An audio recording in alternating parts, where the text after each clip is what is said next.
Tumepewa kutafakari neno kutoka kitabu cha nabii Isaya, mlango wa 55 mstari wa 12 na ule wa 13.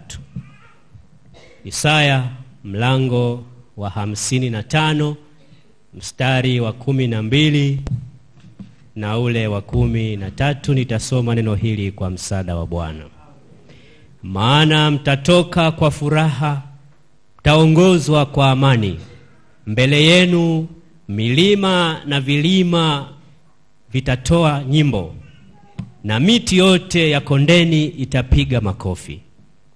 Badala ya michongoma utamea sonabari, na badala ya mbigili mhadesi.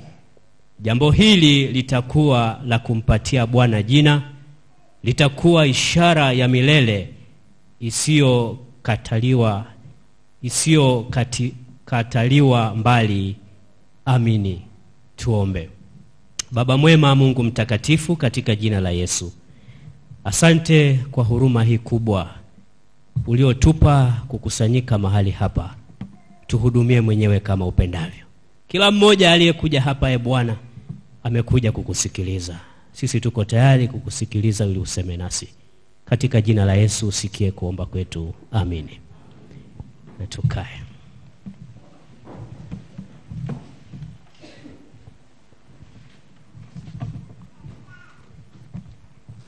Katika somo hili tunalopewa kutafakari, tunasoma habari za Waisraeli. Maelezo katika mistari hii yanaonyesha jinsi Waisraeli walivyozoea katika hali ngumu.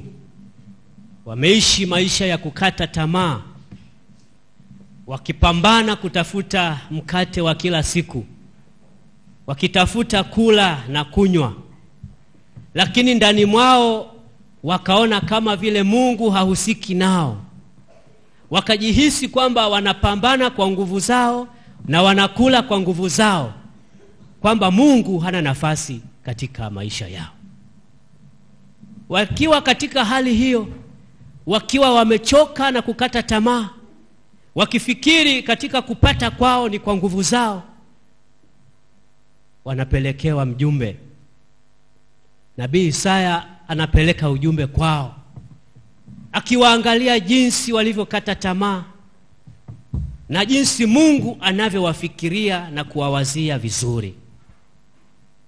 Ujumbe wa Isaya unabeba habari ya matumaini kwa watu hawa waliochoka na kukata tamaa. Na miongoni mwa matumaini ni kwamba anawaangalizia mbele kwamba Mungu atawatoa, na tena anawatoa kwa amani, na Mungu atawaongoza kwa furaha kutoka katika nchi waliokaa kitumwa, nchi ya uhamishoni, kurudi katika nchi yao ambayo walikuwa wanaishi. Ishara ya mambo haya, kwa jinsi yalivyo mazuri na kwa jinsi yalivyo na furaha, Isaya anawaambia ya kwamba hata milima itatambua kutoka kwenu. Hiyo milima itatoa nyimbo, miti itapiga makofi,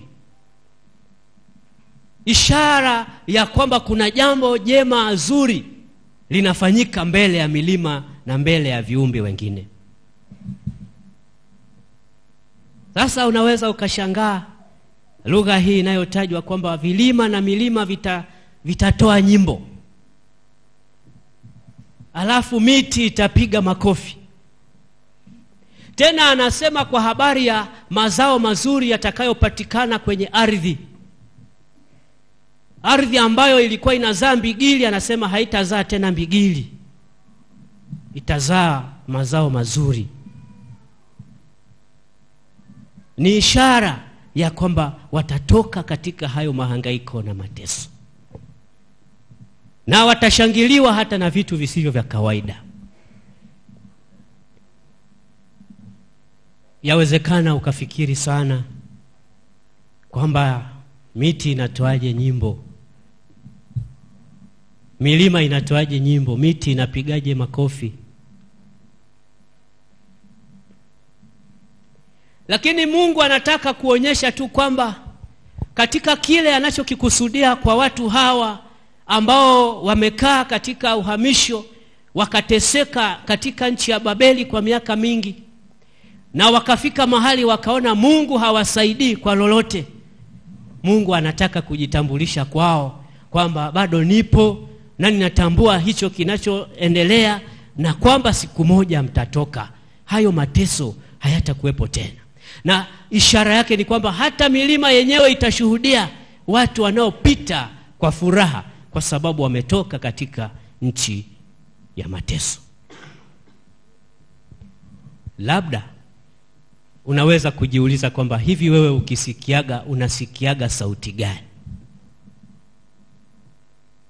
Hata miti ikivuma, unasikia sauti gani? Kama vilima vinatoa nyimbo, unasikia wimbo gani? Kama sio milima, kama sio miti, lakini kwenye masikio yako katika kukaa kwako, unasikia sauti gani? Waisraeli walikaa wakasikia sauti mbaya, wakasikia sauti ya kuteswa, wakasikia sauti ya huzuni, wakasikia sauti ya kuomboleza, wakaona kabisa Mungu hahusiki, hayupo katika maisha yao, amewaacha. Japo wao ndio walimwacha Mungu, lakini wakaona kabisa Mungu hahusiki katika maisha yao. Hata chakula wanachokula wamekipata kwa nguvu zao. Hawakusikia sauti ya furaha, walisikia tu sauti ya mateso. Ukikaa hata katika maisha yetu ya siku kwa siku, huyu anasikia hiki, huyu anasikia hiki, na wakati mwingine tunatofautiana katika kusikia. Maana kusikia pia kunategemea na imani. Kusikia pia kunategemea unataka kusikia nini.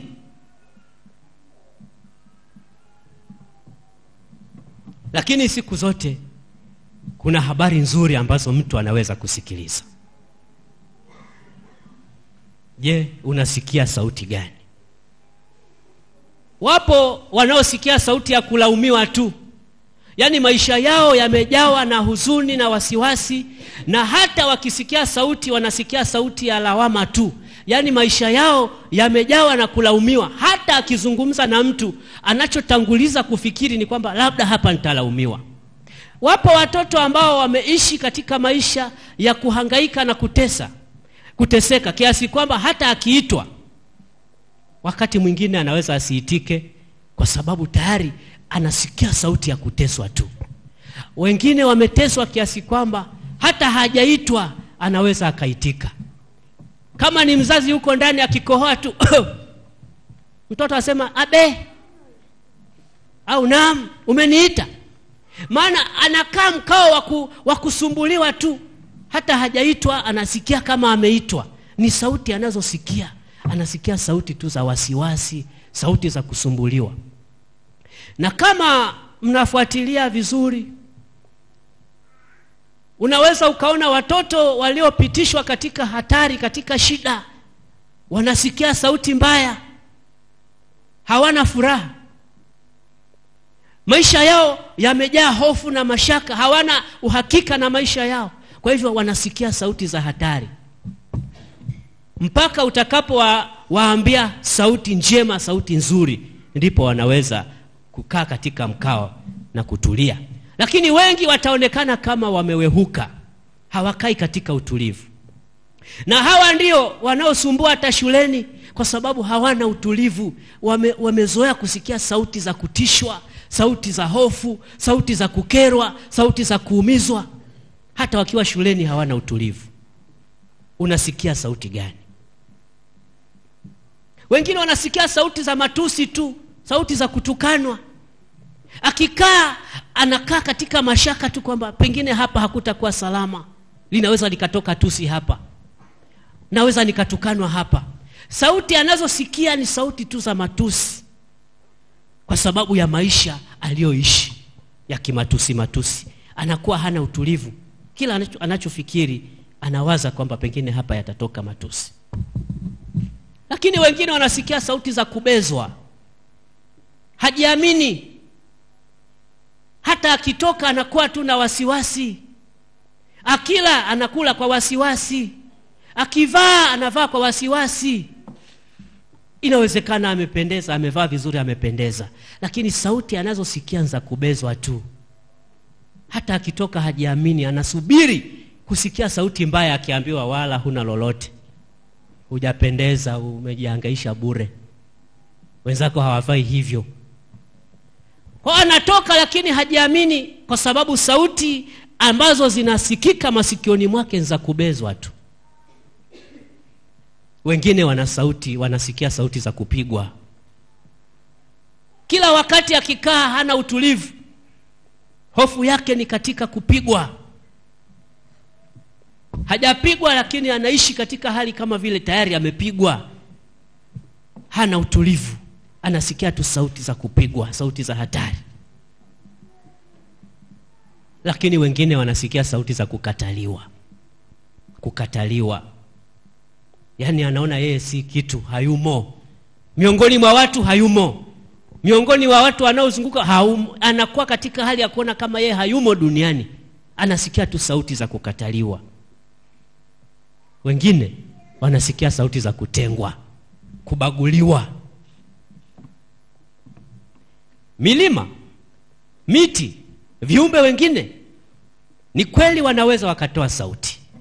Lakini tafsiri ya sauti inategemea sana mtu anasikia nini. Mtu anasikia nini au amejiandaa kusikia nini.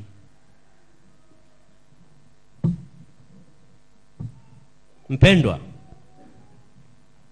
Waisraeli walikaa katika hali mbaya. Wakasikia tu sauti za mateso na mahangaiko. Wakakosa furaha mpaka wakamuondoa Mungu kwenye maisha yao. Wapo ambao wanaishi kwa wasiwasi mkubwa kwa sababu ya dhiki na kwa sababu ya mateso na mahangaiko. Anafika mahali anajiuliza, hivi na mimi ninajulikana mbele za Mungu? Hivi Mungu anajua jina langu? Hivi na mimi nimo miongoni mwa watu walioumbwa na Mungu? Yaani ameumbwa na Mungu, lakini anafika mahali kwa hali anazopitia anaona kama vile yeye hayupo miongoni mwa wale. Anawaza dhiki, anawaza mateso, anawaza mahangaiko. Anafika mahali sema, hivi na mimi najulikana na Mungu? Isaya anapeleka ujumbe wa matumaini kwa watu waliokata tamaa kwamba hayo maisha wanayoishi yatageuka mara, na watatoka katika namna ya kipekee ambayo hata viumbe wengine watashuhudia jinsi Mungu anavyoingilia kati maisha yao. Mpendwa, ni hakika kwamba Mungu anamjua kila mtu. Na Mungu anatufahamu sana. Anafahamu majina yetu, anafahamu jinsi tunavyoishi, na anafahamu pia changamoto tunazopitia. Anatufahamu kuliko hata sisi wenyewe tunavyojifahamu. Mungu anatujua kwa majina yetu. Majina haya tunayoitwa, majina haya tunayotumia, ndio Mungu pia anayoyafahamu. Anafahamu na majina yetu, na anajua jinsi tulivyo na jinsi tunavyoishi. Hata kama unapita katika hali ngumu, hata kama unapita katika shida, bado Mungu anajua tu kwamba pale kuna mtu, na anajua kama kuna hiyo shida. Ndivyo tunavyoimba kwenye ule wimbo wa 217. Kwenye wimbo unasema babangu kule mbinguni, lakini ubeti mmoja unasema hata unywele kichwani hauanguki ovyo tu, na siri zote za moyoni zajulikana kwa Baba. Hata unywele kichwani hauanguki ovyo tu, na siri zote za moyoni zajulikana kwa Baba. Na siri zote za moyoni zajulikana kwa Baba. Katika kukaa kwetu Mungu anatambua changamoto mbalimbali tunazopitia.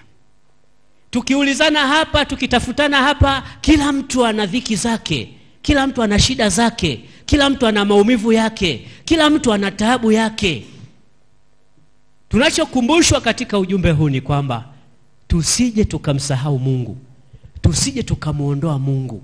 Usije ukafikiri kwamba kama unateseka Mungu hajui. Mungu anajua. Na kuna ahadi aliyoweka kwamba utatoka. Kuna kutoka. Ndio maana Isaya anapopeleka ujumbe anawapa nguvu wa Israeli kwamba Mungu atawatoa tena kwa amani. Tena Mungu atawaongoza kwa furaha. Kwamba mateso hayo ni ya kitambo tu. Mungu ametuangalia na ametutayarishia wokovu. Na huu wokovu unatolewa kwa kila mtu ambaye ana uhitaji. Yeye ndiye aliyeutazama ulimwengu, akauona katika udhaifu na kukosa, na akamtoa mwanawe Yesu Kristo ili kila mtu amwaminie asipotee bali awe na uzima wa milele. Kama tunavyosoma Yohana 3:16. Lakini kwamba tukihangaika na kula na kunywa ni kwa nguvu zetu, Isaya anasema hapana. Watu wasije wakajivunia kwamba vile wanavyohangaika ndio hivyo, kwamba bila kuhangaika kwao hawataishi. Wajue kwamba katika kuhangaika kwao Mungu anaingilia kati kubariki hayo mahangaiko. Si kwamba watu wanahangaika tu wapate. Mungu anaonyesha njia za huko kupata. Waisraeli walijivuna kwa sababu wametoka wakienda shamba, wametoka wakienda kulima, wametoka wakienda kufanya vibarua, na wakapata fedha za kula katika maisha yao. Wakafika mahali wakasema tunakula nguvu zetu.